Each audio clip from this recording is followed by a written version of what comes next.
In this video, we're going to learn about the slice tool. And to access the slice tool, simply go under the frame section and you can find it right here. You can also use the keyboard shortcut S in order to add it right away. Now, the slice tool, if you create a slice, you're going to notice that essentially it what it represents in words. So it's literally going to create a slice of this portion of the design.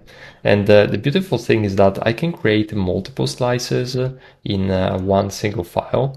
And then I can select these slices since they are available here under the layers panel. It's almost like creating rectangles essentially. And then I can go ahead and export these slices individually.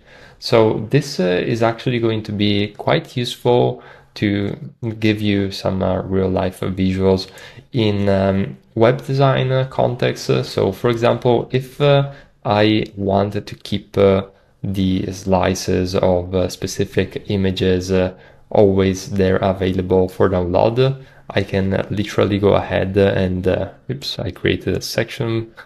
So basically you can create slices and you're going to have them rightly available at all times.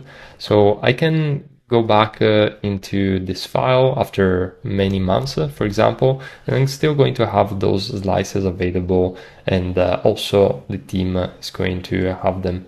It's not really a tool that I use often at all. However, in some specific scenarios, it is going to be useful, so you definitely want to keep it in mind in your toolbox.